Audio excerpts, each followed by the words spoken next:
Hello and welcome back to another sewing project.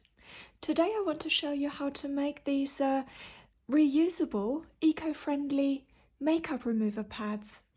I have sewn these without an overlocker or serger, just on my domestic sewing machine, and I'll show you how. So what you'll need is a glass or similar and a pencil to trace your shape. Then you'll need some fabric scraps. And what I'm using on the back is it's a mix actually of hemp, bamboo and organic cotton. So it's a much more eco-friendly option than obviously man-made fibres or even 100% cotton, because that is quite water intensive during the manufacturing process and growing process. If you have other fabrics in your stash already, for example, cotton toweling or terry, cotton terry, then obviously use that. And I trace on the reverse because it is easier to see, and also you won't have any marks on the front, but the pencil should wash out. And I've already traced these here, and I've done that on the smooth side and not on the fleece. So I'll go and cut these out, but before I do, just a note, I am doing a mix of just one layer of fleece and 2 layers of fleece plus the pretty front, because sometimes it's quite nice to have a different thickness, and they absorb product that you might use on your face differently as well. So it's nice to be able to choose. I did make a load of these for Christmas, I think it was 2021, and gave them out and for birthdays as well, so I've made quite a few. And the ones that I'm still using from that time, they have gone through the wash countless times and they're still in one piece, still looking good. So the method that I've used here is tried and tested.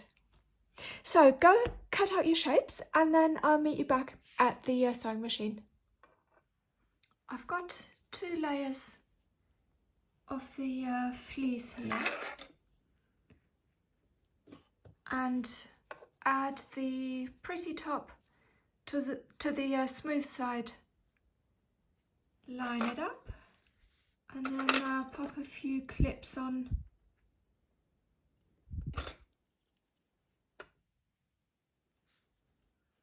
So when I first started making these on my domestic sewing machine, I came across a problem whereby I kept stretching the fabric as I was going round, and it started to, throw waves, and it just didn't look very nice, and I did want them to lay flat.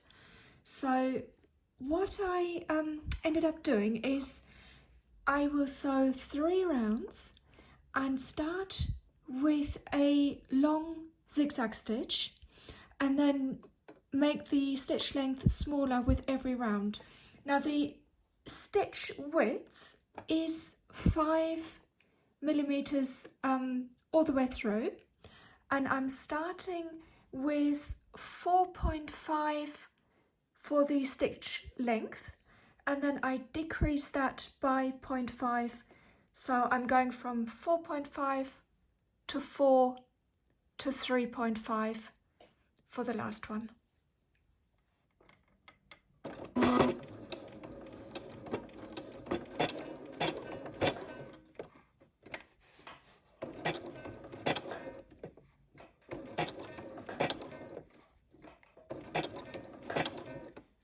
So you can see that literally every stitch or every couple of stitches I'm lifting the presser foot to move the pad around, and I'm doing that so that I'm not stretching the fabric, and I always do that when the needle is off the fabric.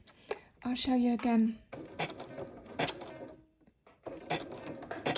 So if I were to continue sewing, I'd barely catch any of the curve. And by lifting it, I'm just making sure that I've got a little bit of a straight line again.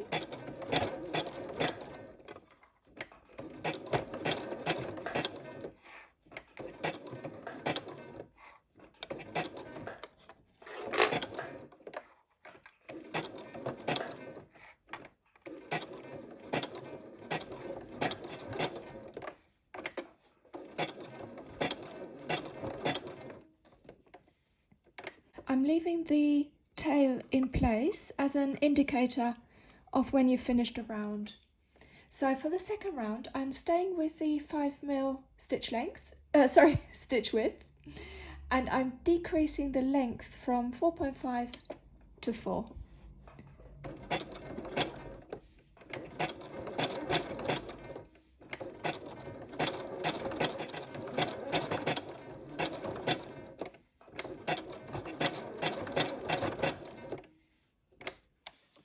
And I'm going down to 3.5 for the length now.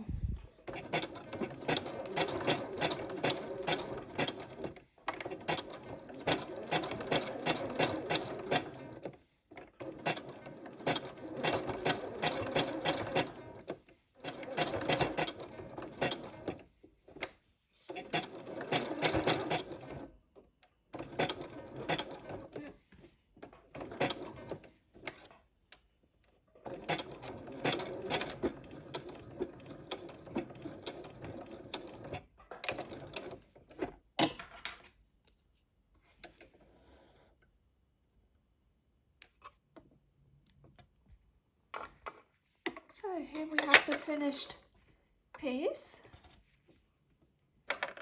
and you may get the odd thread bit stick out, and a lot of them actually will pull out because they're just really short bits, and you can just either pull them, oops, if you're not throwing around your scissors, or just trim them just carefully so that you're not going through the stitches.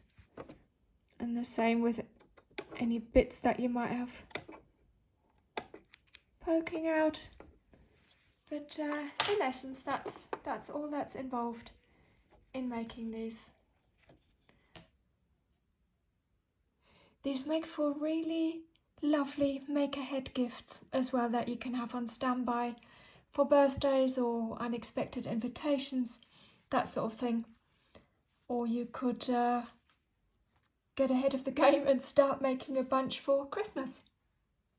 So I hope you enjoyed watching. Thank you very much for spending your time with me, and I'll see you again soon.